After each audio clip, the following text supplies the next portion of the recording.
خوشی اور شادمانی سے بھرا ہے کہ آج پھر خدا باپ نے یہ موقع دیا ہے کہ میں سینٹ میری کی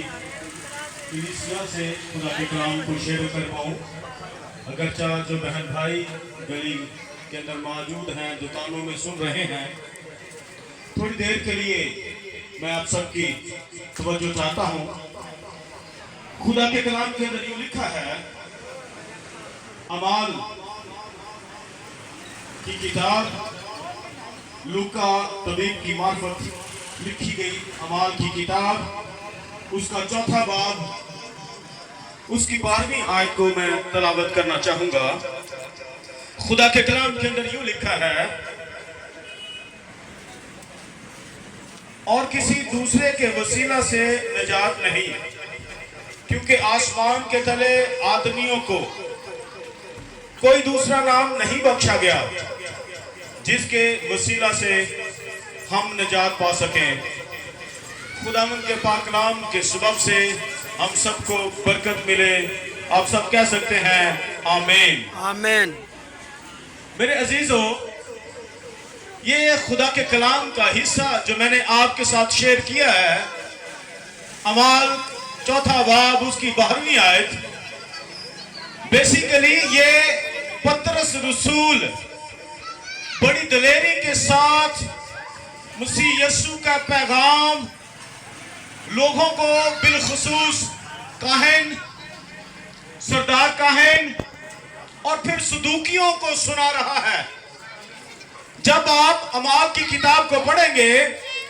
تو اس کے 3 باب کے شروع ہی میں آپ کو نظر آئے گا پطرس اور یوحنا دعا کرنے کے وقت یہ ہیکل کو گئے ہیں اور یہ اس دروازہ سے داخل ہوئے ہیں جو خوبصورت کہلاتا ہے۔ اب خوبصورت دروازے کے اوپر چند لوگ ایک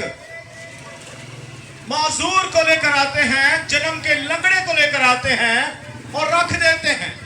یہ ان کا معمول تھا کہ وہ اس لنگڑے کو، جو جنم کا لنگڑا تھا،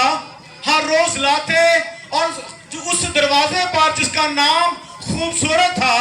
بٹھا دیتے، تاکہ سارا دن وہ ہیکل میں آنے والوں سے بھیک مانگے۔ اب ہوا یوں، جب پطرس اور یوحنا ہیکل میں داخل ہونے لگے ہیں تو اس بیکاری نے ان سے کچھ ملنے کی امید کے لیے ان سے کہا کہ اے صاحبو، مجھے بھی کچھ دو۔ اب آپ نے بہت بار اس کہانی کو، اس واقعہ کو سنا ہے کہ پطرس اور یوحنا نے کہا، ہمارے پاس نہ سونا ہے نہ چاندی ہے، لیکن ایک نام ہے، یسوع نام، اس کے وسیلہ سے اٹھ اور چل پھر۔ میرے عزیزو، جب یہ معجزہ ہو گیا تو ہم خدا کے کلام کے اندر دیکھتے ہیں ان کو اس معجزے کے سبب سے موقع ملا کہ وہ مسیح یسوع کا پیغام، مسیح یسوع کا نام بہت سارے اور لوگوں تک پہنچا سکے۔ اب وہ ہیکل کے اندر داخل ہو گئے اور پیچھے پیچھے وہ جنم کا لنگڑا بھی آ گیا۔ اب ان کے سامنے انہوں نے مسیح یسوع کا پیغام لوگوں کو سنانا شروع کیا اور بتانا شروع کیا کہ کس طور پر مسیح یسوع مر گیا، دفن ہوا اور پھر مردوں میں سے جی اٹھا، اور پھر انہوں نے مردوں کی قیامت کے بارے میں بھی تعلیم دینا شروع کر دی۔ اور جب ہیکل کے اندر سردار کاہن نے اور صدوقیوں نے اور دیگر کاہنوں نے یہ دیکھا کہ یہ 2 شخص جو ہیں، یہ وہ ہیں جو یسوع مسیح کے ساتھ ہوا کرتے تھے، اور یہ یہاں پر مسیح یسوع کی خوشخبری سنا رہے ہیں، یہ تو بات ٹھیک نہیں ہے۔ اب انہوں نے کیا کیا؟ خدا کے کلام کے اندر لکھا ہے، ان کو پکڑا اور قید خانہ کے اندر ڈال دیا، اور خدا کا کلام بتاتا ہے کہ 2 دن تک انہوں نے ان کو قید خانہ کے اندر رکھا۔ اور دیکھیے یہاں پر پطرس اور یوحنا کی دلیری کہ وہ اس عدالت کے اندر جہاں پر انہیں پیش کیا گیا، وہاں پر بھی وہ ڈرے نہیں ہیں، بلکہ بڑی